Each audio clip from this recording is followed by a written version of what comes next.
నమస్తే. ప్రస్తుతం మనతో పాటు కాంగ్రెస్ పార్టీ సీనియర్ నేత tourism corporation chairman Patel Ramesh Reddy ఉన్నారు. మాట్లాడే ప్రయత్నం చేద్దాం. మొదటగా నేనే 10 ఏళ్ల పాటు సీఎం అనేటువంటి వ్యాఖ్యలకు ట్వీట్ అయితే చేశారు. సో ఎట్లా చూస్తారు? ఆ ట్వీట్కు సంబంధించి ఏమైనా రెస్పాండ్ అవుతారా? ఒకసారి ట్వీట్ కూడా చూస్తే చూడండి.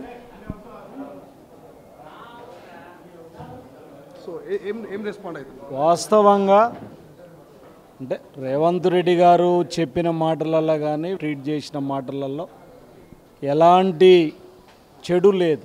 ఎందుకంటే రేవంత్ రెడ్డి గారు ఆయన చేస్తున్న విధానాల మీద, ఈరోజు ప్రజలు ఆయన మీద విశ్వాసంగా ఉన్న విధానం మీద, ఎమ్మెల్యేలు కానీ ముఖ్యంగా 18 నెలలుగా ఆయన చేసే సంక్షేమ కార్యక్రమాలు, అభివృద్ధి కార్యక్రమాలు, ఈరోజు అధిష్టానం మీద ఆయన మీద నమ్మకం ఉన్న విధానం మీద ఆయన మాట్లాడే క్రమంలో 10 సంవత్సరాలు కాంగ్రెస్ పార్టీ అధికారంలో ఉండదు, 10 సంవత్సరాలు కూడా నాకు అవకాశం ఉందనే విధంగా ఆయన మాట్లాడడం జరిగింది.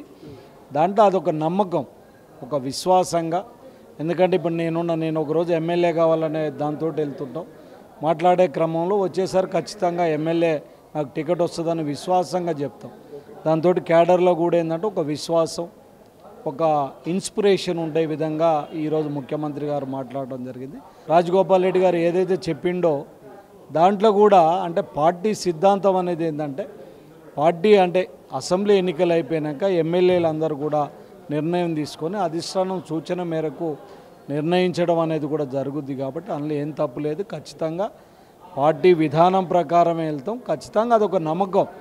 రేవంత్ రెడ్డి గారు విశ్వాసంగా, నమ్మకంగా నేను చేస్తున్న అభివృద్ధికి నన్ను 10 ఏళ్ల పాటు అధికారంలో ఉంచగలుగుతుంది. నెక్స్ట్ నేను అధికారంలోకి తీసుకొచ్చిన అనుకోండి, రాజశేఖర రెడ్డి గారు కూడా గతంలో ఆయన భుజస్కంధాల మీద వేసుకొని ఆయన తీసుకెళ్ళినప్పుడు, ఆయన లీడ్ చేసినప్పుడు పార్టీ కూడా ఇస్తుందని నమ్మకంగా చెప్పిన సందర్భం. ఏదైతే రాజగోపాల్ రెడ్డి గారు చేసిన దాంట్లో కూడా ఎటువంటి తప్పలేదంటారు. అయితే వ్యక్తిగతమైనటువంటి సామ్రాజ్య ఏర్పాటు అయితే ఏం కాదంటారు. ఇది అట్లా ఏం లేదు. అంటే రాజగోపాల్ రెడ్డి గారు కూడా పార్టీ విధానాలను పార్టీ దాని మీద అన్నారు. అంటే పార్టీ విధానం అయితే వాస్తవంగా ఎవరికైనా పార్టీ ఒకటే నిర్ణయం ఉంటుంది. ఇలా పీసీసీ ప్రెసిడెంట్ కానీ, ముఖ్యమంత్రి కానీ, ఏదైనా ఇప్పుడు మాకు రేపు ఎమ్మెల్యే టికెట్ కావాలన్నా ఎవరికి ఇవ్వాలన్నా నిర్ణయం తీసుకొని వెళ్తుంది. కాబట్టి దాని మీద పెద్ద చర్చ అక్కర్లేదు. ఒక నమ్మకంగా, విశ్వాసంగా రేవంత్ రెడ్డి గారు చెప్పిన మాటలు అవి. రైట్. ఎట్లా పటేల్ రమేష్ రెడ్డి గారు చాలా సైలెంట్గా ఉండేటువంటి వ్యక్తి, ఇవాళ వైలెంట్గా కనిపిస్తారు ప్రెస్ మీట్లో. కేటీఆర్ మాట్లాడే వ్యాఖ్యలకు ఎందుకు ఇంత ఘాటుగా స్పందించాల్సి వచ్చింది? అంటే వాస్తవంగా నేనేం సైలెంట్ కాదు, రాజకీయాల పరిణామాలలో సైలెంట్గా మారడం. ఎందుకంటే నేను కూడా గ్రామ స్థాయి నుంచి, గ్రామ సర్పంచ్గా, ఎంపీటీసీగా, జెడ్పీటీసీగా, ఎమ్మెల్యేగా పోటీ చేసి గ్రామ స్థాయి నుంచి వచ్చి నాకు అన్నీ కూడా తెలుసు. కానీ నాకు చాలా ఆవేదన అయింది. అంటే ముఖ్యమంత్రి గారు, ఒక రాష్ట్ర ముఖ్యమంత్రి ఇంత అభివృద్ధి చేసుకుంటూ పోతుంటే ఒక ఫాల్తుగాడు, చేతగాని దద్దమ్మ, ఒక ఔలేగాడు, ఒక అయ్యను అడ్డం పెట్టుకొని మంత్రిగా ఎదిగి 100 కోట్లు సంపాదించుకొని అలాంటి వాళ్ళు ఒక రేవంత్ రెడ్డి గారిని పట్టుకొని, అంటే నువ్వు ప్రజాస్వామ్యబద్ధంగా విమర్శించండి, పాలసీగా విమర్శించండి, కానీ ఈరోజు ఔలే రా గీ అనే బాధ దాన్ని మేము జీర్ణించుకోలేకపోయినాం. మొదటి నుంచి కూడా నేను రేవంత్ రెడ్డి గారికి చిన్నప్పటి నుంచి సన్నిహితుణ్ణి, మిత్రుణ్ణి, రాజకీయ ఆయనతో పాటు నేను వెళ్తున్న క్రమంలో నాకు బాధ అయ్యి ఈరోజు నేను వచ్చి మాట్లాడడం జరిగింది. ఎందుకనంటే ఇది మంచి పద్ధతి కాదు. ఎవరైనా సరే రాజకీయాలలో నువ్వు ఒక భాష ప్రయోగిస్తే ఇంకొక ఆయన కూడా ఇంకొక 10 మంది ప్రయోగిస్తారు. కాబట్టి అలాంటి భాషను మేము తీవ్రంగా ఖండిస్తున్నాం, ఆవేదనతోటి ఈరోజు మాట్లాడుతున్నాం. ఇలాంటి వ్యాఖ్యలు ఎవరు చేసినా కూడా తప్పు. ఇలా మా నాయకుడు నేను తిడతలేడు కదా, మీ నాయనని తిట్టలేడు కదా, ఆయన ప్రజాస్వామ్యబద్ధంగా మాట్లాడుతున్నాడు. అసెంబ్లీకి రమ్మంటుండు, బనకచర్లను తీసుకొని తెలంగాణ సెంటిమెంట్ని రేజ్ చేసి ఇవాళ ఏదో మళ్ళీ లబ్ధి పొందాలని చేస్తున్నారు. మీకు నిజంగా దమ్ము ధైర్యం ఉంటే రేపు లోకల్ బాడీ ఎన్నికలు ఉన్నాయి, ప్రతి 2 ఏళ్ళకి ఒకసారి ఎన్నికలు వస్తూనే ఉంటాయి, మీరు అందులో చూసుకోండి. కానీ ఇష్టం వచ్చిన భాషను ప్రయోగించి, వాస్తవంగా రేవంత్ రెడ్డి గారు నీకన్నా పెద్ద, ఇలా ముఖ్యమంత్రి స్థాయిలో ఉన్నాడు, ఏందా ఆ భాష? అమెరికాలో చదువుకొని వచ్చినావు, ఇలా నీలాగా నీ అయ్యను అడ్డం పెట్టుకొని ఆయన రాజకీయాలు చేయట్లేడు. గ్రామ స్థాయి నుంచి వచ్చి ఈరోజు ఎలాంటి ఆధారం లేకుండా, ఏ గాడ్ ఫాదర్ లేకుండా ఇవాళ వచ్చిన రీతిని అభినందించాలి. ఇలా పనిచేస్తున్న విధానాన్ని అభినందించండి. ఎక్కడైనా మీకు చిన్న చిన్న లోపాలు ఉంటే చెప్పండి, మేము సరి చేసుకుంటామని చెప్తున్నాం. అసెంబ్లీకి రమ్మని అంటున్నాం, తాగి నీ అయ్య పండుకుంటాడు, డ్రగ్స్ మీరు మైకులు కట్ చేస్తున్నట్టు కదా, అసెంబ్లీకి వస్తే మైకులు కట్ చేస్తారు, మైకులు కట్ చేయకండి మేము చర్చకు సిద్ధమంటారు కదా కేటీఆర్. ఒకసారి వాళ్ళు నెమరు వేసుకోవాలి. నువ్వు 10 ఏళ్ళ అధికారంలో ఉన్నప్పుడు ఒక్కరినన్నా నువ్వు మాట్లాడనిచ్చినవా? ఈరోజు మీ మైకులు కట్ చేస్తే అసెంబ్లీలలో మీరు ఎట్లా మాట్లాడతారు? మొన్న స్వయంగా రేవంత్ రెడ్డి గారు చెప్పి మీరు రండి, 2 రోజులు కాకపోతే 3 రోజులు కూర్చుందాం, మైకులు కట్ చేయం, ఉందాగా మాట్లాడుకుందాం, ఎవ్వరు చెడ్డగా మాట్లాడొద్దని కూడా ఆహ్వానిస్తే ఆ పెద్ద మనిషి తాగి పండుకున్నాడు, కానీ రాలేదు.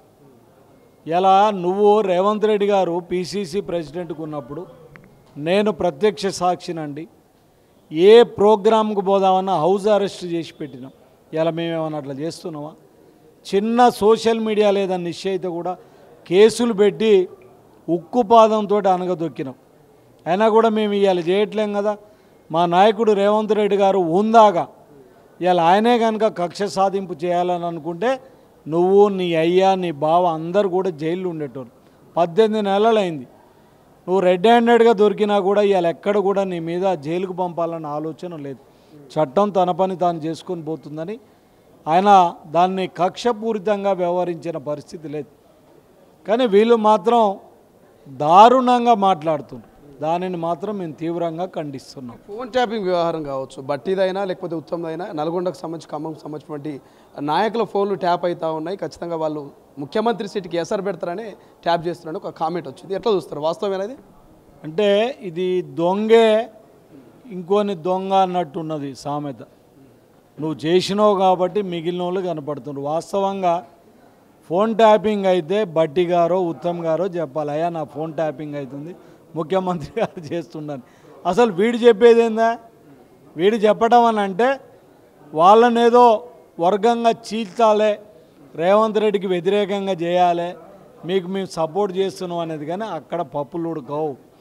కాంగ్రెస్ పార్టీ అనేది ప్రజాస్వామ్యంగా ఉండే పార్టీ. ముఖ్యమంత్రి అందరూ అడుగుతారండి, తప్పేముంది? ఎలా ఉత్తమ్ గారు కానీ బట్టి గారు కానీ అలా రేవంత్ రెడ్డి గారు అడిగే క్రమంలో వాళ్ళు కూడా ముఖ్యమంత్రి రేసులో పోటీలు ఉన్నారు.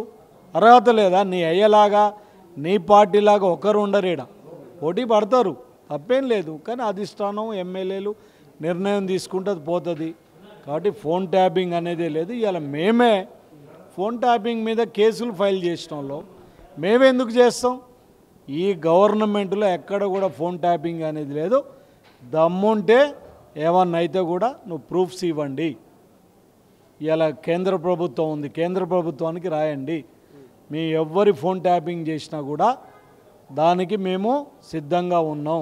ఎలాంటి పరీక్షకైనా మేము సిద్ధంగా ఉన్నాం. ఫైనల్గా కల్వకుంట్ల కవితకి ఏం చెప్తారు? మొన్నటిదాకా బీసీ 42% నా పోరాటం నా యుద్ధం వల్లనే సాధ్యమైందంటుంది. ఇప్పుడేమో బనకచర్ల మీద పోరాటం చేస్తా, ఖచ్చితంగా బనకచర్లను ఆపుతా, తెలంగాణకు న్యాయం చేసే దిశగా ప్రయత్నం చేస్తా అంటుంది కల్వకుంట్ల కవిత. ఏం చెప్తారు?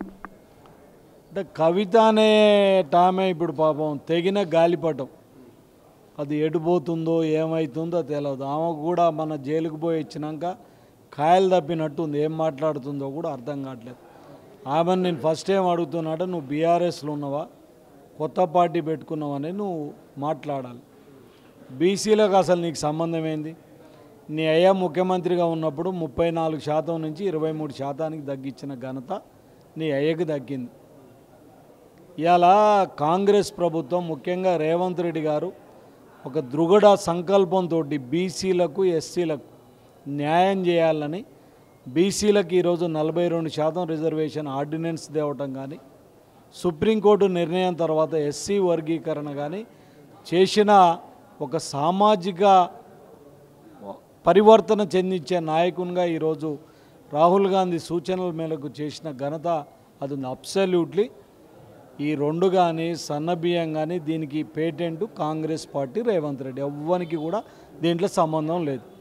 Thank you so much. ఇది మొత్తం మీద పటేల్ రమేష్ రెడ్డి క్లియర్ చెప్తా ఉన్నాడు. రేవంత్ రెడ్డి నా చిన్ననాటి స్నేహితుడిని కానీ మా ముఖ్యమంత్రిని కానీ మీరు అసభ్యంగా మాట్లాడినా ఖచ్చితంగా తిడితే మాత్రం ఊరుకోమంటూ చెప్తున్నటువంటి పరిస్థితి. చూద్దాం ఏం జరుగుతుంది, రాష్ట్ర రాజకీయాలు ఎటువంటి పరిణామాలకు దారితీయబోతున్నాయి. కెమెరా పర్సన్ అజార్తో శ్రీశైలం, తొలి వెలుగు, గాంధీ భవన్.